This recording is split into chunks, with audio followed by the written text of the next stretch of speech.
बिस्मिल्लाहिर्रहमानिर्रहीम। हमें थोड़ी सी मुश्किल भी या मुसीबत पेश आती है तो हम कहने लग जाते हैं कि हम पर किसी ने जादू या तावीज़ कर दिए हैं। फॉर एग्ज़ाम्पल, शादी में रुकावट, मियाँ बीवी में नाचाकी, नाफरमान औलाद, घरेलू लड़ाई झगड़े, हालात की परेशानी, ससुराल से परेशानी, कारोबार में रुकावट और बे औलाद, कोख बन जाना।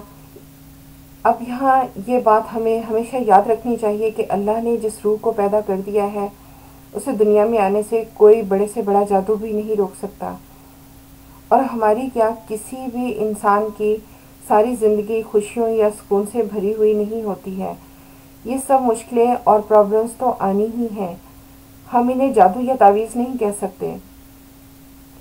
अगर ये रूटीन से भर जाती हैं तो सबसे पहले हमें अपने किरदार को देखना होगा। अगर हम अल्लाह के फरमाबरदार बन जाएं तो ये सब मुश्किलें खुद ब खुद दूर हो जाएंगी।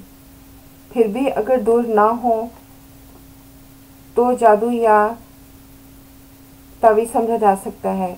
एक तो हम अल्लाह की नाफरमानी करते हैं जिसकी वजह से ये शिद्दत इख्तियार कर लेती हैं, और दूसरा हम मज़ीद नाफरमानी ये करते हैं कि किसी नजूमी आमिल या बाबा से रब्ता करते हैं और बाकी बचा खुचा ईमान भी गंवा बैठते हैं। आप ये जादू या तावीज़ का असर हो या ना हो, आपको अल्लाह की हिफाजत या प्रोटेक्शन चाहिए है, क्योंकि रूटीन में जिन या शयातीन हमारे साथ होते हैं और ये प्रोटेक्शन हर रोज़ लेने की ज़रूरत इसलिए पड़ती है कि अल्लाह ने फरमाया है कि वो शैतान बार बार पलट कर आता है। ऐसा कहा जाता है कि जादू का असर नबी करीम सल्लल्लाहु अलैहि वसल्लम पर भी हो गया।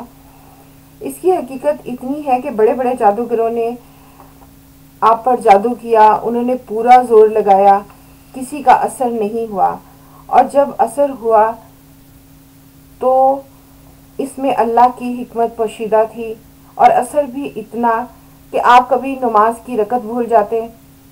इसके नतीजे में उम्मत को सजदा सहव नसीब हुआ और हमेशा के लिए जादू का क्योर या इलाज मिल गया, यानी सूरह नास और सूरह फलक।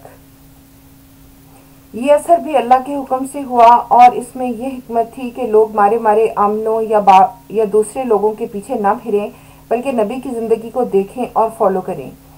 जब नबी करीम सल्लल्लाहु अलैहि वसल्लम पर जादू का असर हुआ तो वो किसी के पास गए नहीं। उन पर ज़िंदगी में मुश्किलें और मुसीबतें आईं, वो किसी के पास गए नहीं। तो फिर हम क्यों मारे मारे फिरते हैं? दूसरा, उन्होंने सूरह नास और सूरह फलक पढ़ी तो असर ज़ाहिर हो गया। एग्जैक्टली हमें भी यही करना चाहिए कि ये सूराज खुद पढ़नी चाहिए। जब ये सूराज नाजिल हुई तो नबी करीम सल्लल्लाहु अलैहि वसल्लम ने फरमाया कि आज मुझ पर बेमिसल आयात नाजिल हुई हैं। आखिर में एक सवाल कि लोग कहते हैं कि हम पढ़ते हैं तो असर नहीं होता।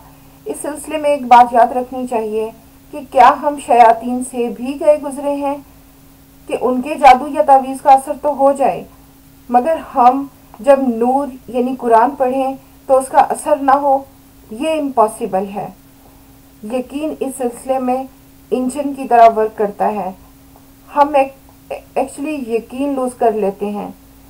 अगर हम इस यकीन के साथ कि ये अल्लाह का कलाम है और असर करेगा तो इंशाल्लाह ज़रूर असर होगा। तादाद के सिलसिले में 3 मरतबा अव्वल आखिर दुरूद के साथ किसी भी ताक़दद में पढ़ सकते हैं। बाकी सब मुश्किलात के लिए नमाज हाजत है। इसका तरीका इंशाल्लाह नेक्स्ट वीडियो में बताया जाएगा, क्योंकि अल्लाह ने फरमाया है मुश्किल में सब्र और नमाज से मदद लो, और ये नबी करीम सल्लल्लाहु अलैहि वसल्लम से भी साबित है।